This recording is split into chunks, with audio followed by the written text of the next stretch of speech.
ஸ்ரீ சிவசூர்யா ஜோதிட வித்யாலயம் வழங்கும் காலச்சக்கரம். நான் சிவசூர்யா செந்தில்குமார், கோவில் நகரம், கும்பகோணத்திலிருந்து. சுவாதி நட்சத்திரத்தில் பிறந்தவங்க போக வேண்டிய கோவில் சித்துக்காடு தாந்திரீஸ்வரர் கோவில். பொதுவாக சுவாதி நட்சத்திரம் பார்த்திங்கன்னா ராகு பகவானோட நட்சத்திரம். சுவாதி நட்சத்திரத்தில் பிறந்தவங்களுக்கு முதல் திசை ராகு திசையாக வரும். அந்த மாதிரி முதல் திசை ராகு திசையாக வரும் பட்சத்தில் அந்த குழந்தையின் அப்பா அம்மாவுக்கு தேவையில்லாத வம்பு வழக்கு, சண்டை சச்சரவு, இதுபோல் பல பிரச்சனைகள், பிரிவினை, அதாவது தாயும் தந்தையும் பிரித்து கூட சில நேரத்தில் வச்சிடும் அந்த திசையானது. ஆகையினால் நீங்கள் உங்கள் குழந்தையோட நட்சத்திரம் சுவாதி நட்சத்திரம் அப்படின்னா கண்டிப்பாக நீங்கள் இந்த கோயிலுக்கு போயிட்டு வாங்க.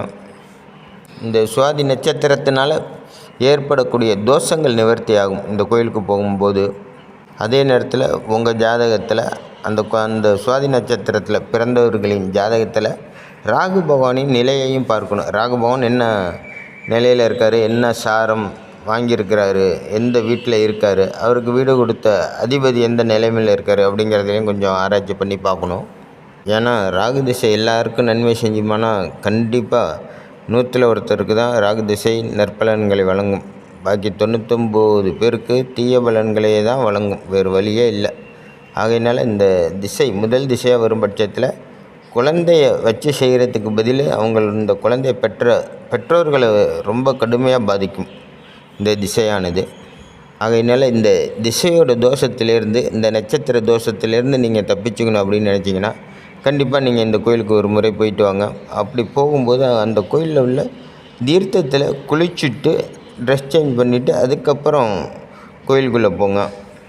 அதே போல் ஒவ்வொரு நட்சத்திரத்துக்கும் ஒவ்வொரு மூர்த்தி உண்டு, ஒவ்வொரு கோவிலை தேர்ந்தெடுத்து தான் வச்சுருக்குறாங்க. ஆகையினால் இந்த கோயிலில் இந்த சுவாதி நட்சத்திரத்தில் பிறந்ததுக்கான தோஷ நிவர்த்தி ஏற்படும் இந்த கோயிலுக்கு போகும் பட்சத்தில்.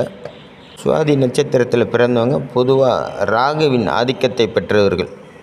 நீங்கன்னா பாருங்கள், சுவாதி நட்சத்திரத்துக்காரங்க கண்டிப்பாக அதாவது ஏதோ ஒரு நெகட்டிவ் சம்மந்தப்பட்ட வேலையில் இருப்பாங்க. நெகட்டிவ் சம்மந்தப்பட்ட வேலைன்னா நீங்கன்னா பாருங்களேன், ஸ்டூடியோ வச்சுருப்பாங்க, இல்லாட்டி கேமராமேனாக இருப்பாங்க, இல்லைன்னா கதாசிரியராக இருப்பாங்க, கதை கற்பனை, இப்படி கம்யூனிகேஷன், இந்த மாதிரி லைனில் இருப்பாங்க. பெரும்பாலும் சுவாதி நட்சத்திரத்துக்காரங்க கம்ப்யூட்டரில் நல்ல திறமைசாலியாக இருப்பாங்க. கம்ப்யூட்ரு இன்ஜினியர்னு சொல்கிறாங்கள்ல, அந்த படிப்பில் நல்ல திறமை வாய்ந்த ஜாதகராக இருப்பாங்க சுவாதி நட்சத்திரத்தில் பிறந்தவங்க. இவங்களோட சொல், செயல், சிந்தனை எல்லாமே பார்த்திங்கன்னா பிரம்மாண்டமாக இருக்கும். எதுவுமே குறைச்சி மதிப்பிட்டு செய்ய மாட்டாங்க. அடித்து தூக்கிறவங்க, எடுத்தோடனே நல்ல பெரிய லெவலில் செய்யணும் அப்படின்னு ஆசைப்படக்கூடியவங்க, அதை செய்து காட்டக்கூடியவங்க.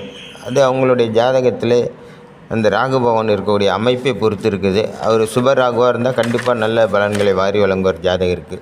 சரி, எது எப்படி இருந்தாலும் நீங்கள் சுவாதி நட்சத்திரத்தில் பிறந்திருந்தால் கண்டிப்பாக ஒரு முறை இந்த சித்துக்காடு தாந்திரீஸ்வரர் கோவிலுக்கு போயிட்டு வாங்க. அந்த கோவிலோட அமைப்பு மற்றும் வழித்தடத்தை நீங்கள் ஸ்க்ரீனில் பார்த்து தெரிஞ்சுக்கோங்க. நன்றி, வணக்கம். நல்லதே நடக்கும். வாழ்க வளமுடன்.